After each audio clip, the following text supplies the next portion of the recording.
یه روز رو دوش مصطفی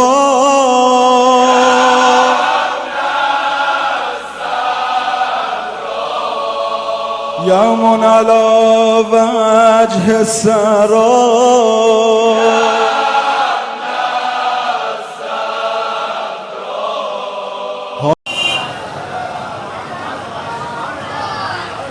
وہاں پوچھا کون؟ انا المحمود هذا محمد، انا الاعلی انا الفاتر حاضر، انا المحسن حاضر، انا کہ کون کیسے سنتا ہے شان بطول؟ ایک لفظ کا فائدہ اٹھایا ہے، دیکھتا ہوں کس تک میری بات پہنچے گی۔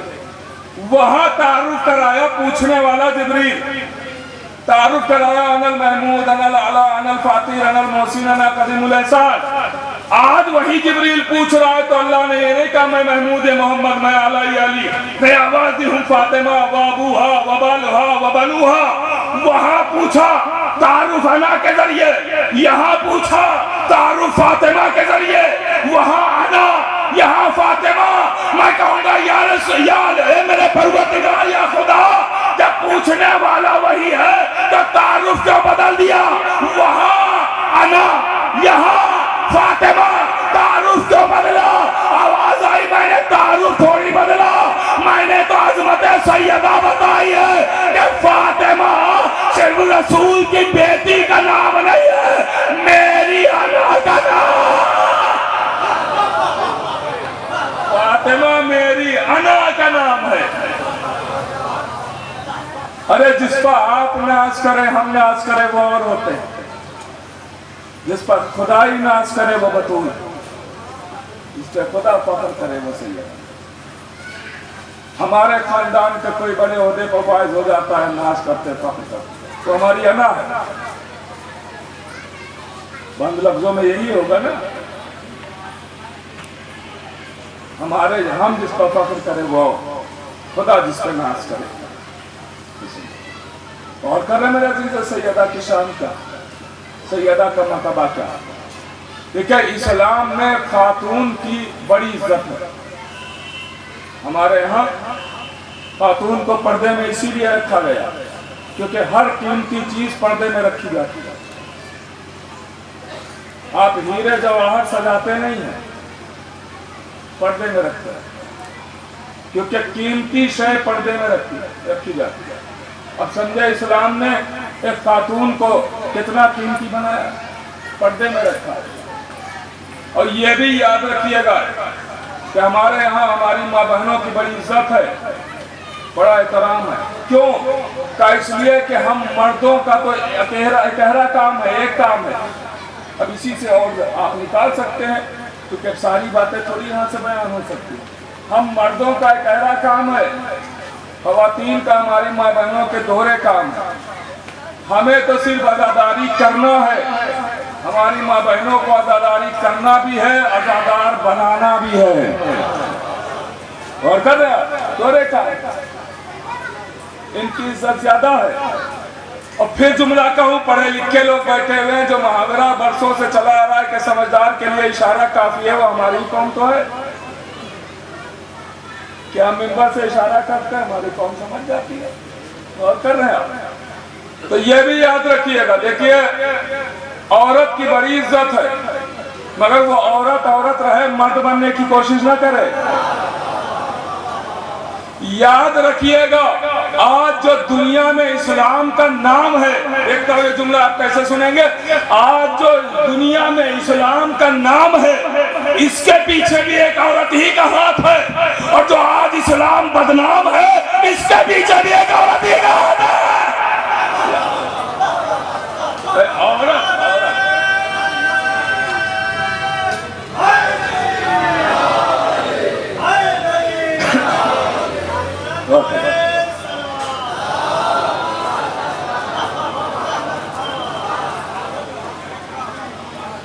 اور کر رہے میرے عزیز، تو عورت کی بڑی عزت ہے، عورت کی بڑی شان ہے، بہت مرتبہ ہے، مگر وہ عورت رہے، وہ مکان والی ہو، میدان والی نہ ہو، تو اس کی شان ہے، اس کا مرتبہ ہے، وہ پردے میں رہتی ہے۔ تو ہمارے ہاں عورتوں کی قدر ہے، اور کر رہے آپ اور اسی لیے پھر جملہ تاریخ کا جملہ آپ تک پہنچے گا ضرور، غور کیجیے گا میرے عزیزو۔ اگر عورت کی کوئی شان نہ ہوتی تو کبھی بھی اللہ اہم کام کے وقت ایک مرد کے ساتھ ایک عورت کو نہ رکھتا ہے۔ دلیل دوں، بنیاد اسلام کی بات آئی نبی کے ساتھ خدیجہ کو رکھا، اسلام پھیلانے کی بات آئی علی کے ساتھ فاطمہ کو رکھا، اسلام بچانے کی بات آئی حسین کے ساتھ زینب کو رکھا۔ ایک خاتون ساتھ رہی، اور کہتے ہیں ایک خاتون کی کیا شان ہے، کیا مرتبہ ہے، آپ سمجھے؟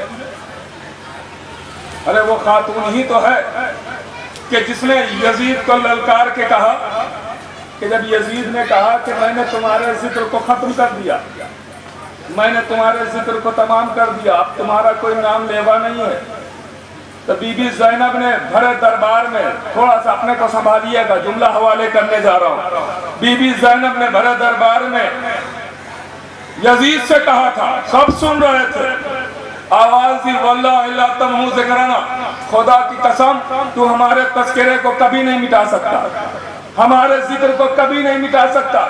بی بی زینب نے پہلے دن یہ چیلنج کیا، یہ دعویٰ کیا کہ تو ہمارے ذکر کو کبھی نہیں مٹا سکتا، قسم کھا کے تو ہمارا تذکرہ کبھی نہیں مٹا سکتا۔ یہ تو جاتے جاتے دعویٰ کیا۔ یہی وجہ ہے کہ بی بی زینب نے رہائی کے بعد شام چھوڑا نہیں، کہ اسی شام میں مسلسل 3 دن مجلسیں کروں گی تاکہ میں یزید کو دلیل دے سکوں، دیکھ یزید شام تیرا ہے، ذکر ہمارا ہے۔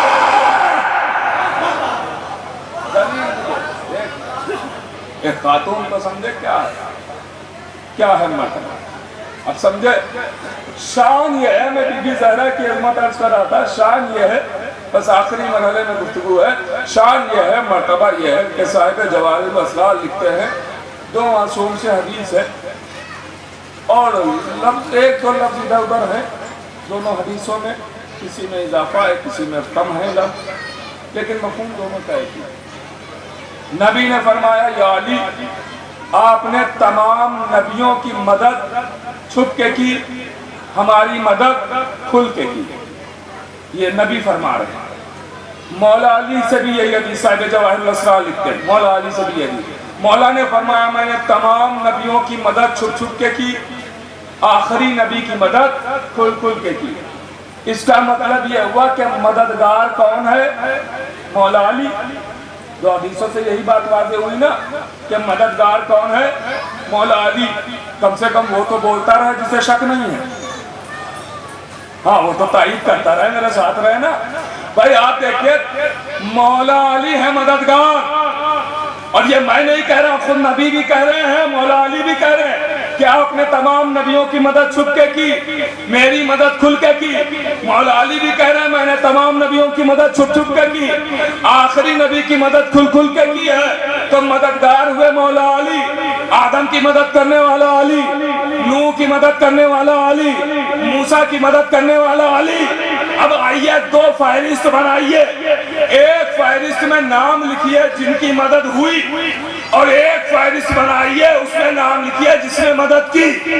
پہلے وہ فہرست بنائیے جن کی مدد ہوئی، لکھیے نام، آدم مدد ہوئی، شیر مدد ہوئی، انوش مدد ہوئی، لمح مدد ہوئی، یعقوب مدد ہوئی، یوسف مدد ہوئی، بھائی اور کر رہے ہیں، یونس مدد ہوئی، داؤد مدد ہوئی، داؤد مدد ہوئی، ابراہیم مدد ہوئی، اسماعیل مدد ہوئی، یعقوب مدد ہوئی، عیسیٰ مدد ہوئی۔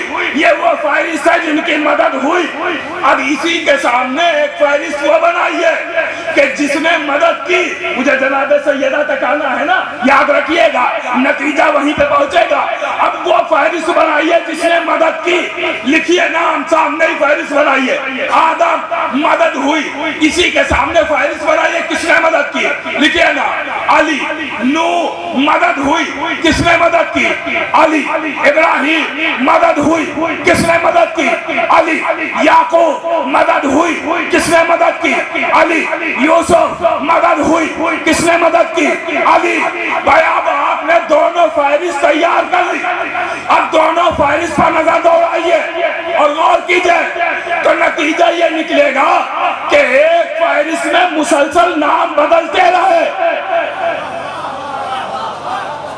اور ایک میں مسلسل ایک ہی نام، بار بار ایک ہی نام. جب اس فہرست پر نظر دوڑائیں گے تو کبھی آدم، کبھی شیش، کبھی انوش، کبھی لمع، کبھی یعقوب، کبھی یوسف، کبھی یونس، میں غور کر رہا. لیکن جب اس فہرست پر نظر دوڑائیں گے تو علی علی علی علی. اس کا مطلب یہ ہوا کہ اللہ نے ہر دور میں نبی کو بدل بدل کے بھیجے، علی کو نہیں بدلا. علی وہی رہا اور اس کا تو کوئی انکار ہی نہیں کر سکتا. آپ بھی 1,24,000 ہی مانتے ہوں گے، ایک نبی تو نہیں مانتے. وہ الگ بات ہے کہ کلمہ آخری نبی کا پڑھا جائے گا، شریعت ان کی چلے گی، مگر اقرار تو کریں گے نا.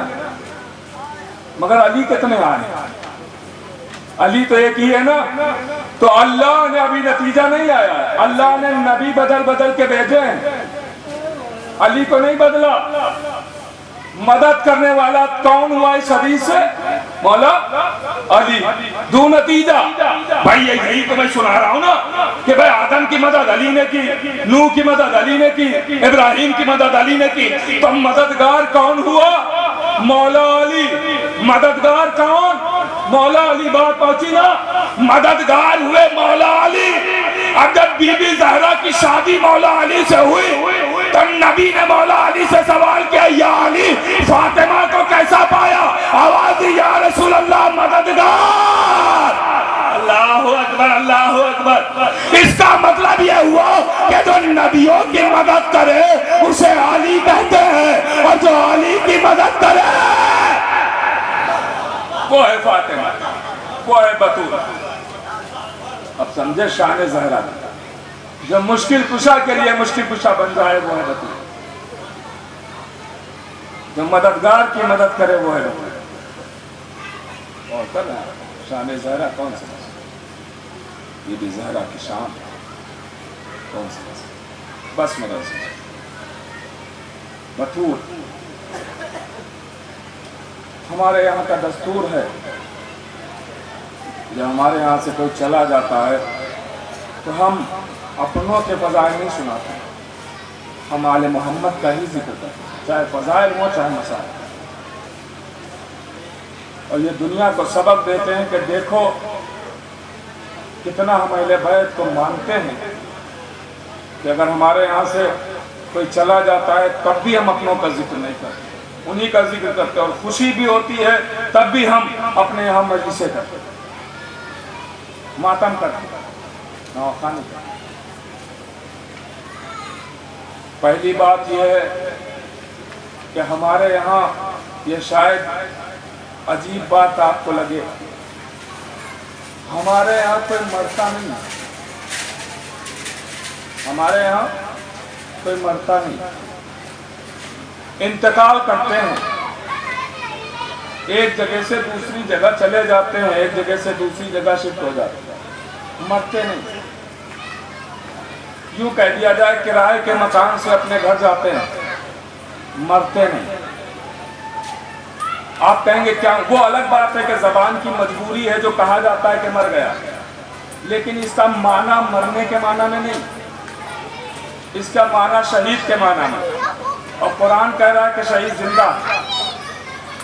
اس کی دلیل ہے پہلی دلیل کہ جب جانے والا جاتا ہے اور آپ قبر کو کھودتے ہیں اور اس میں لٹاتے ہیں جانے والے تو آواز آتی ہے ایسے نہ نکلنا، بازو پکڑو، بازو پکڑا، آواز آئی اسماعی فرم، سن اور سمجھ، سنایا اور سمجھایا مرے ہوئے کو نہیں جاتا ہے،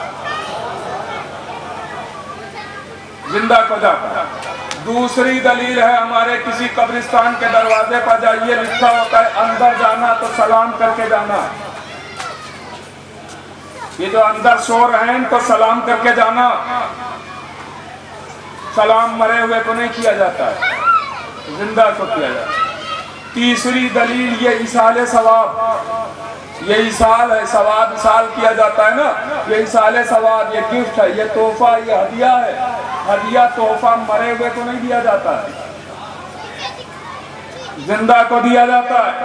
تو ہو سکتا ہے کوئی بچہ کھڑا ہو جائے اور کہے مولانا کیسی باتیں کر رہے ہیں، اگر جانے والا مرا ہی نہیں ہے، گیا ہے، تو پھر اہل خانہ بلک بلک کے کیوں رو رہے ہیں، پڑوسی طرف کیوں رہے ہیں، محلے والے پچھاڑے کیوں کھا رہے ہیں، یہ آنسو کیوں آنکھوں میں ہے، یہ آنسو کیوں ہے آنکھوں میں جب وہ مرا ہی نہیں ہے، تو پھر یہ سب رو کیوں رہے ہیں؟ تو یہ سوال ہم سے نہ کرو، یہ سوال یعقوب سے کرو کہ یوسف کے لیے کیوں روئے؟ میں غور کر رہا یوسف کے لیے کیوں روئے؟ ارے بھائی یعقوب کو معلوم تھا کہ یوسف مرے نہیں ہے، لیکن اتنا روئے کہ آنکھیں کھو بیٹھے۔ اس کا مطلب یہ رونا بالکل یعقوب کے رونے جیسا ہے، یہ مرنے کی وجہ سے نہیں رویا جا رہا ہے، یہ جدائی کی وجہ سے رویا جا رہا ہے۔ یہ جدائی کی وجہ سے کہ ہمارا چہیتا ہم سے جدا ہو گیا، ہم سے الگ ہو گیا، ہم سے بچھڑ گیا، اور ہم روتے ہیں، جانے والا نہیں روتا، وہ تو خوش ہوتا ہے، ہم یہاں تڑپتے ہیں، جانے والا تھوڑی روتا ہے، وہ خوش ہوتا ہے۔ کیوں؟ وہ اس لیے خوش ہوتا ہے کہ ابھی تک جن کی ذریعوں کی زیارت کی ہے، آج ان کے چہروں کی زیارت کریں گے، اور کر رہے ہیں، آج ان کے چہروں کی زیارت کرنے کا وقت ہے۔ میرے عزیزو، یہ موت یعنی یہ بچھڑنا، یہ انتقال، یہ ہے تو بہت شبیہ، لیکن آل محمد کی محبت ہوتی ہے تو بہت آسان، بہت آسان۔ اگر علی کی محبت بس میں اسی لیے یہ فضائل اور مناقب بیان ہوتے ہیں تاکہ آل محمد کی محبت بڑھ جائے، تاکہ آخری مراحل آسان ہو، ایمان بڑھے، مراحل آسان۔ خدا درجات کو بلند فرمائے، لواحقین کو صبر عنایت فرمائے۔ دیکھیے، میں نے ابھی کہا کہ زبان کی مجبوری ہوتی ہے، کہا جاتا ہے مرنا، مگر ترجمہ مرنے کا یہ نہیں کہ وہ مٹ گیا، ختم ہو گیا۔ اس کا ترجمہ جب علی والوں کے لیے استعمال ہوگا لفظ، تو اس کا ترجمہ شہادت ہی ہوگا۔ نبی کی حدیث بھی ہے کہ جو آل محمد کی محبت پر مرے وہ شہید ہے، اور ختم ہوئی بات۔ ٹھیک ہے، سب کی جدائی اپنی جگہ ہے، ایک احساس بھرا جملہ کہوں، سب کی جدائی اپنی جگہ ہے، لیکن ماں کی جدائی اپنی جگہ ہے۔ اگر ماں رخصت ہوتی ہے، ماں جدا ہو جاتی ہے، وہ ایک ایسا غم ہے کہ وہی سمجھ سکتا ہے جن کی ماں نہ ہو۔ میرے نوجوان بھائیوں، اپنی ماؤں کی قدر کیا کریں۔ ماں ایک عظیم دولت ہے، کتابوں میں ملتا ہے، علماء نے لکھا ہے کہ جب آپ کا کوئی کام نہ ہو رہا ہو، ہر طرف سے آپ ہار چکے ہو، ہر سوچ لگا لیا ہو، تو ماں کے قدموں سے لپٹ کے کہنا، اماں اب اس کام کے لیے آپ دعا کریں۔ علماء نے لکھا ہے کہ ماں کی دعا بیٹے کے حق میں رد نہیں ہوتی، ضرور قبول کریں۔ پوچھنے والا کہتا ہے اگر ماں مر چکی ہو تو قبر پہ جا کے دعا کرو، اگر قبر کا نشان نہ پتا ہو تو انگلی سے ایک نشان بنانا اور تصور کرنا یہی ماں کی قبر۔ آپ سمجھے ماں کی شان کیا ہے، ماں کا کتنا مرتبہ۔ ماں ایک احساس بھرا جملہ کہوں، بزرگ میری تائید کریں گے، اللہ نہ کرے، اللہ نہ کرے، یہ احساس کے لیے کہہ رہا ہوں۔ کسی کا باپ مر جاتا ہے تو ماں بچوں کو پال لیتی ہے، جیسے بھی ہو، ماں جتنی بھی محنت کرنا پڑے محنت کر کے بچوں کو پال لیتی ہے۔ لیکن اگر کسی کی ماں مر جاتی ہے تو باپ کے لیے بچوں کا پالنا بہت مشکل ہوتا ہے۔ اس کو محسوس کیجیے گا بستروں پر لے کے، کتنا مشکل کام ہوتا ہے۔ عزیزو، آپ ذرا سوچیں، یہ احساس ہے، احساس جب ماں کا رخصت ہو جانا، ماں کا چلے جانا، عجب سناٹا، ایسا لگتا ہے کوئی ہے ہی نہیں۔ ہر رشتہ اپنی جگہ، ہر رشتہ اپنی جگہ، ماں کا رشتہ اپنی جگہ، اس کا کوئی مقابلہ نہیں کر سکتا۔ بہت سارے دنیا میں رشتے ہیں نا، بہت سارے رشتے۔ کبھی بھی آزمائیے گا کہ جب ہم گھر سے باہر جاتے ہیں اور واپس آتے ہیں بیرون ملک سے، تو گھر میں بہت سارے رشتہ دار ہوتے ہیں، سب آ جاتے ہیں، پوچھتے ہیں ہمارے لیے کیا لائے، ہمارے لیے کیا لائے، ہمارے لیے کیا لائے۔ ایک واحد ماں ہوتی ہے جو سوال کرتی ہے بیٹا بھوکے تو نہیں ہو، کھانا کھایا؟ یہ رشتہ ماں کا ہے۔ عزیزو آپ سمجھے، مجھے کچھ زیادہ نہیں عرض کرنا ہے، بس 2-3 باتیں عرض کرنا ہے۔ عزیزو مسائب ہم اپنے غموں کو اور اپنوں کی جدائی کبھی برداشت کر ہی نہ پاتے اگر ہمارے سامنے کربلا نہ ہوتی۔ کربلا کا وہ غم ہے کہ جس کے آگے کوئی غم بھی نہیں ہے۔ عزیزو ذرا تصور کرے ہمارے غم کی اوقات ہی کیا ہے، کوئی غم نہیں ہے۔ کربلا کا غم اگر میرے عزیزو نظروں میں نہ ہو تو کبھی ہم اپنے غموں کو بھلا بھی نہ پائیں گے، اپنے غموں کو بھلا بھی نہ پائیں گے۔ کربلا میں کیا کیا ظلم نہیں ہوئے ہیں، اور یہ بھی یاد رکھیے گا کہ کربلا میں جو بھی ہوا وہ مدینے کی دین ہے۔ کسی میں ہمت نہیں تھی کہ کربلا میں خیمے جلاتا اگر مدینے میں در زہرا نہ جلایا گیا ہوتا۔ کسی میں ہمت نہیں تھی کہ سید سجاد کو توق پہناتا اگر مدینے میں علی کے گلے میں رسی نہ باندھی گئی ہوتی۔ کسی میں ہمت نہیں تھی کہ زینب و کلثوم بتازیانوں کی بارش کرتا اگر سیدہ کے ہاتھ پر تازیانہ نہ مارا گیا ہوتا۔ عزادارو یہ تو مدینے کی دین ہے۔ لیجئے ادھر حسین کے گلے پر خنجر چلا، حسین کے گلے پر خنجر چلا۔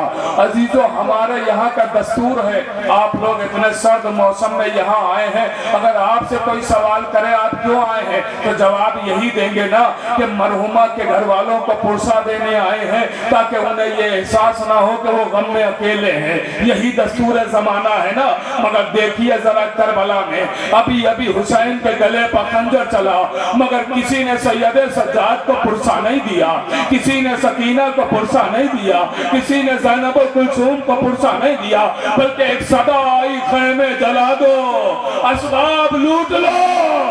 اللہ اکبر۔ لیجیے عزادارو، تاریخ کہتی ہے کہ ظالم آگے بڑھے، خیموں میں آگ لگائی، اسباب لوٹنا شروع کیا۔ عزیزو یہاں کا ایک جملہ میں عرض کروں، اس وقت کا ایک جملہ کہ جب خیمے جل رہے ہیں، اسباب لوٹے جا رہے ہیں، اس وقت کا ایک جملہ میں عرض کروں گا، اس سے پہلے احساس دلاتا ہوں۔ آپ نے اپنے گھروں میں دیکھا ہوگا کہ اگر 3-4 سال کی کوئی بچی ہے تو وہ اپنے کام خود نہیں کر پاتی ہے، اس کے والدین اس کا کام کرتے ہیں، ماں کرتی ہے یا باپ۔ مثال دوں، مثلا بچی کو اگر چادر اوڑھنا ہے تو خود نہیں اوڑھ پاتی ہے 3-4 سال کی بچی، ماں اڑھا دیتی ہے یا باپ اڑھا دیتا ہے۔ اگر چادر اتارنا ہے تو ماں اتارتی ہے یا باپ اتارتا ہے۔ اگلا جملہ کہوں گا آپ سمجھ جائیں گے۔ بچی کو اگر بالیاں پہننا ہے تو وہ خود نہیں پہن پاتی ہے، ماں پہنا دیتی ہے یا باپ پہنا دیتا ہے۔ بچی کو اگر بالیاں اتارنا ہے تو خود نہیں اتار پاتی، ماں اتارتی ہے یا باپ اتارتا ہے۔ عزیزو تاریخ کہتی ہے حسین کے گلے پر خنجر چلا، شمر آگے بڑھا، سکینہ پیچھے ہٹی، تجھے کیا چاہیے؟ کہ تمہارے کانوں میں بالیاں ہیں یہ مجھے دے دو۔ سکینہ نے کہا ہاتھ نہ لگانا، ہم خود اتار کے دے دیں گے۔ بچی نے بڑی کوشش کی لیکن بالیاں خود سے نہ اتار سکی، کیونکہ اس سے پہلے سکینہ نے کبھی خود سے بالیاں نہیں اتاری تھی۔ جب سکینہ کو وقت لگا، شمر انتظار نہ کر سکا، آگے بڑھا، سکینہ کی بالیوں کو پکڑا، اتارا نہیں، بالیوں کو کھینچ لیا، کان زخمی ہوئے، فرات درو کیا چچا پار، اجرکم الی الزہرا۔ بس آخری 2 جملے سن لے اور مجلس ختم، آخری 2 جملے اور سن لے، مجلس ختم ہو گئی میرے عزیزوں۔ ہاں تاریخ کہتی ہے، میں سب کچھ چھوڑ رہا، میں پڑھنا کچھ اور چاہتا تھا لیکن میں چھوڑ رہا ہوں۔ آپ کی آنکھیں نم ہو گئی، یہی معنی مجلس ہے، آپ کی آنکھیں نم ہو گئی۔ بس میرے عزیزو، آپ نے نوحوں میں، سلام میں، آپ نے مرثیوں میں بہت سنا ہے کہ اہل بیت پیغمبر نے پتھر